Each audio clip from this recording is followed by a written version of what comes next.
Time to tag you. I'm going to tag you. Time to tag you. It's time to tag you. Another episode of Tag Time.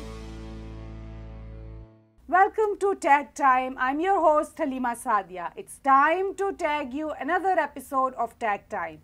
Today I have with me two very dynamic personalities who are going to talk about the Muslim community and Bengali community. Their background is from Bangla. I have with me Hasan Mahmud, who is a Sharia expert, and along with him, very beautiful Samina Amin, a poetess, painter, and HR specialist by profession, and is very actively putting her part with a lot of social work in the society. So I welcome you both, and I would start with Hasan Mahmud Sahab. What would you like to talk about the background of your work which you are doing, especially in reference of the book you have written? Thank you. First, a correction, I am not a scholar, I am still a student. I have been doing it for many decades, but still I feel I am very much still a student. The subject is so vast. Well, I dedicated my last 20 plus years researching rigorously in the field of Sharia law, because no matter how you approach the violence in Muslim societies, most of the time ultimately it boils down to the root of Sharia law. Have you ever thought that out of millions and millions Sharia supporter Muslims, almost all of them are non-violent, but all the violent Muslims without exception are believers of Sharia law? There is a connection. So my struggle is to educate people by different means, by book, by movies, by speeches, educate about the nature of Sharia law, the constituent of Sharia law, and the attitude of Sharia law, and what are the laws itself from the Sharia book. That's what all I do. So Samina, you are from Bangladesh, which is the biggest example of democracy run by women. So what will be your take on that? So I think we are fortunate to have such women leaders. Sheikh Hasina is one very dynamic woman prime minister in Bangladesh, and we are happy to say that the head of opposition, the leader of opposition, Khaleda Zia, is also a female, and we have the speaker. Present opposition is Roshan Ishad. She is also a female. Yeah, and also the speaker is a female. Having said that, I would say that there is, from outside the country, it may seem that with so many leaders being women, the country probably has, gone much further with women. But to be very realistic, where I'm actually living in Bangladesh, I would say there is so much more to do, so much more changes to be done, because women are still being oppressed. The majority of women residing in the villages, in the rural areas, are still so, there is a lot more to, happen for them, like in terms of their awareness, education, in terms of how the law is being implemented. There are rape cases, there are hila marriages, the education is still, the rates for women are not as what we would like to see. So there is a huge gap in between what the society can see from, looking at the leaders and the educated class, and then the people who are not so advantaged, the underprivileged. So Hasan, here comes the question of Sharia. When we see Muslim leaders, I know that there was a time when Pakistan was having Benazir as the prime minister of the country. There was a lot of controversy that Islam does not allow women to be at a ruling stage. And then there was another question that when women are being given a half of everything, how come they can rule a country being full, as a gender equality there. So what is your take on that? Thank you. As about the women leadership in Islam, it depends whose Islam you are talking about. There is no one Islam in this world. That's why we are fragmented among 72 or 73 firqas, sects. Had there been one Islam, there would have been no sect at all. So, yeah, in one interpretation of Islam, that interpretation of Quran and Prophet forbids women to be the state head, right? It is in Sahih Bukhari, volume 5, this number 7 cities. That Prophet said that no nation can progress if they put their leadership in a female's hand. But that this book has a chapter on women leadership in Islam. There is lots of proof that why that hadith is fabricated, totally fabricated.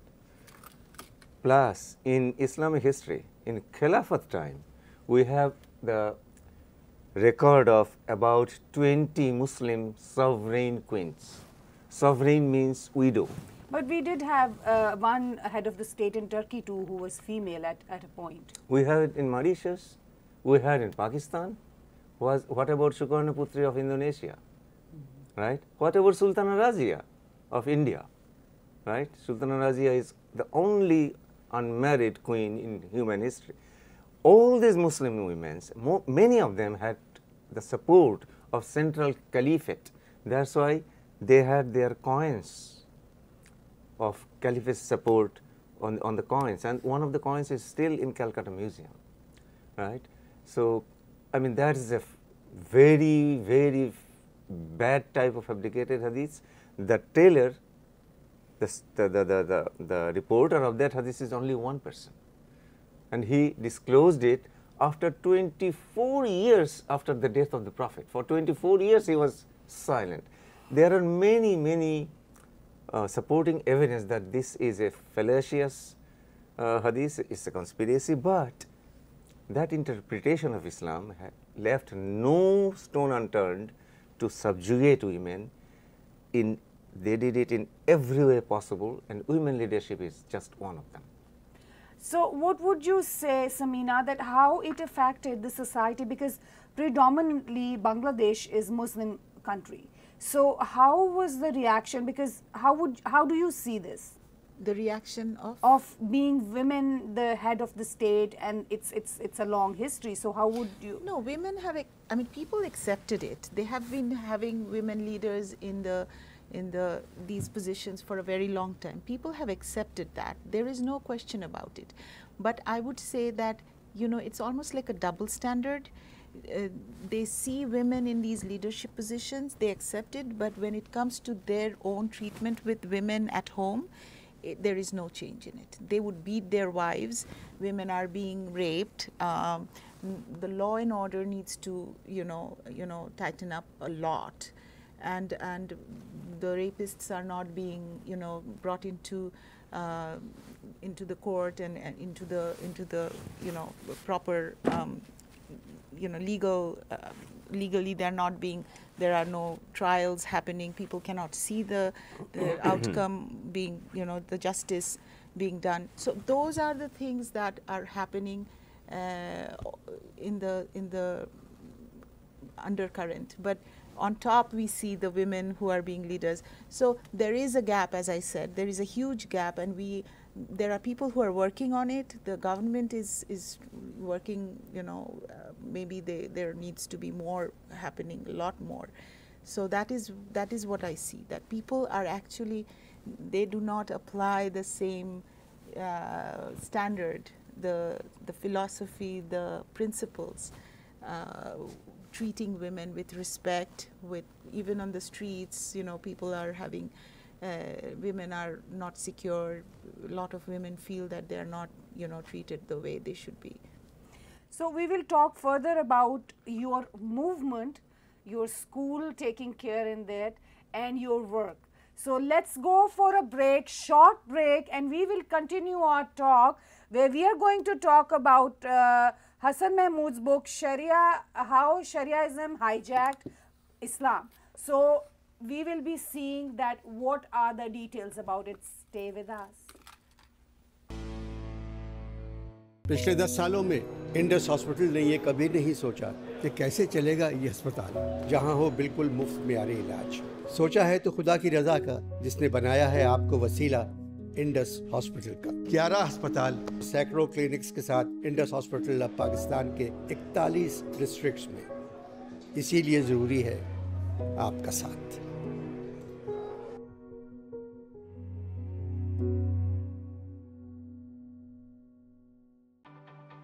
Greenish Hair, Skin and Nails formula is packed with all the essential nutrients like biotin, omega-3, vitamins, and minerals to provide your hair, skin, and nails the nourishment that it needs. Like all other Greenish vitamins and supplements, the Hair, Skin, and Nails formula is gluten-free, dairy-free, soy-free, and non-GMO. It is also halal, kosher, and veggie certified. So make Greenish Hair, Skin, and Nails formula a part of your daily healthcare routine. Welcome back to Tech Time. We are going to resume our talk where we left. Hasan, how would you express your views that Shariaism has hijacked Islam? So, I don't know how you want to convey this to our audience. That is a very loaded question. To be honest, the name of the book, Shariaism, using this word Shariaism, how Shariaism hijacked Islam, is a very robust claim, and I must be able to defend my claim. Shariaism means a political movement, right? Muslims must understand, Muslim world, especially our village Muslims who are mortgaged in the hands of political Islamists. They must understand why there are crores of Muslims against Sharia law. Why? They are believers too. The biggest Muslim organization of the world, its name is Nahdlatul Ulama. Last time I knew that it had a membership of 3 crores. Yesterday I saw a lecture of an imam. He said today its members are 6 crores. I will send you the cover of their book. From Nahdlatul Ulama, the biggest Muslim organization. The name of the book is The Illusion of Islamic State. In Bangla, Bibram, Islami Rashtra Bibram. Why so many ulamas, scholars are against Sharia law? My struggle is to reach this message to people. But how I do it? People will not come to conferences. Peasants, fishermen, carpenters, shopkeepers, rickshaw pullers. So I made movies, romantic movies. These are the cover pictures.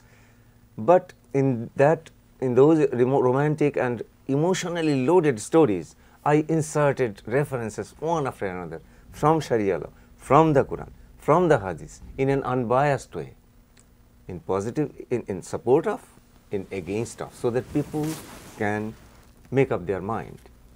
I wrote book, yes, this is my book, what Sharia says and what we do. Sharia ki bole, amra ki kori. Its 4th edition is running. Now the tools are ready. Movies are one tool, books are another tool. Now how to reach our people? I live in Canada. We created, and we are fortunate, from Muslims Facing Tomorrow, that I am the General Secretary of, we launched this movement in deep villages, from the roaring of politics and media and civil society of the capital. We created 2 activist groups in remote villages, and we are showing these movies to villagers. We are giving them this book to the villagers to read, not giving as a whole, but keeping in a house for a month. So by last 7-8 years, we enlightened people of about 50 villages where by today they know that Sharia is not a God's law, not even Sharia has many laws which contradicts the Quran, contradicts the Prophet, and of course you know it is brutally against women. But the thing is, generally, doesn't it come from the policymakers to understand? The policymaker, when I talk about Sharia, it is all the imams and all the scholars who are working towards it, to explain that Sharia is an Arabic word, which means Shariat, which means the laws. So laws, most of the Muslim world consider were drawn by the Prophet. So they usually take it as if it was done by the Prophet. So what is your take on that? Of course it is said like that and it is established like that. When you go back from here, please Google Arabic of state law. You know what it will tell you? Bilayad al-Qanun al-Bilayad. Bilayad means country. Qanuns means state law. The Quran could have used the word Qanun. It didn't. So what's the meaning of Sharia? It is used, such a huge thing, establishment in Sharia, in the name of Sharia, it's used only 3 times in the Quran. Maida 48, Ashura 13 and Ghashiyah 18. Its meaning is moral code, ethical guidance. And that's why Quran, in about a dozen plus verses, it said it's a book of knowledge, it's a book of hidayah, it's a book of nur, it's a book of zikr, reminder, but never the Quran defined itself as a book of law. So someone is deceiving someone somewhere. The word Sharia is not a state law, it's moral guidance. Its literal meaning is the path created on the sand by animals to go to flowing water. Water in desert is life. Salvation, that is the spirit of the word Sharia. Now changing the meaning of Sharia from spiritual salvation from state law was the first major betrayal to the Quran done by Muslims. I was just thinking, the question which came to my mind, that when we talk about the values, values always change. This is fluid thing. How come you can write a book about values? You can write it, but then you have to rewrite it because values changes with the time. What do you think about that? How do you see that the values of the society changes? So we need to determine new values. So it's important to have new values. So we need to write new Sharia for that. How do you think? Well, this is actually a question more for Hasan than me, but because I have been involved with his book and I have been editing it and working with him closely on the book, all I can say is that in Islam, Surah Al-Imran verse 7, we were just talking about it the other day, that some of the verses are the foundation of this book and some are allegorical. And like, for example, if you take the words for it, there were people traveling in camels 1400 years ago. Today we are not using camels anymore. And there were no aeroplanes at that time. Exactly. So don't take the word for it, take the spirit. But the words which are foundations of the book are universal. They stand no matter when, where and what. But the allegorical part of it is all contextual. So the society is changing, and of course God knows the society would change. So when the Quran came, society was in one way, today it's in another. But if we want to make sure that the book is relevant for all times, you have to understand how allegorically the meaning of it should be applied differently for different times and different cultures and different values. So I think that's where the gap has taken place. We are looking at the words and holding on to the words rather than looking at the big picture. So what would you like to give our audience the message as you see Bangladesh, a democracy run by women, and you being a woman? So what is your message to the women? I would say that, the message should not be for the women, it should be for everybody, that education and awareness, building awareness and teaching the whole society that women are the integral part of it. Without women, it's like walking with one leg, for any society. You need both man and woman to have the balance. So for creating that respect, for creating that protection, I think it has to come from education, awareness, and the women will have to fight for themselves no matter what. Because they are being disadvantaged, they have to fight for their rights. So that is happening, but not at the level that we need to, much broader level. So the message is that, we need to teach the whole society, and education, there is no, that cannot be replaced by anything else. I would like to add something to that. I didn't know that we would be discussing these things. Otherwise, I could have brought the Hanafi law book, 6,000 plus laws, plus Shafi law book, Umdat al-Salik, Hanafi law book is Hidayah. You could see that each of these books mainly contains 6,000 plus laws, Allah's law, established as Allah's law. Now, come to the Quran. How many direct laws are there in the Quran? A dozen plus. How many direct laws are in Hadith? 100, 200, 500? All the rest are man-made. Man-made, man with knowledge, man without knowledge, man with an intention, man gender-friendly, man against women. So it's all their contributions, thousands and thousands of laws. So how can you pour one drop of milk in a bucket of water and call it a bucket of milk? I agree with you. And yes, thank you very much for being with us today. It's an endless talk. It's a very, very spreaded, huge topic, immense topic. So maybe we will discuss it sometime else. But I thank you both for participating in my show. Thank you. Thank and you, thanks to Haleema. the viewers. Thanks to Tag TV. Viewers, society is built by men and women together. Yes. And it is the values of the society which determines the laws, how we should do and what we should not do to prevail ourselves as a positive, constructive society which is based on humanity. With these words, I would say every successful man has a hand of a successful woman behind him, but every successful woman has men behind her.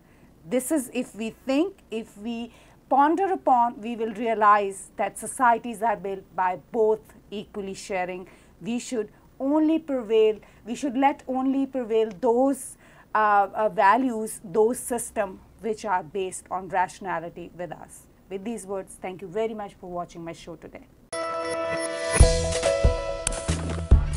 #1 multicultural channel. This is Tag TV.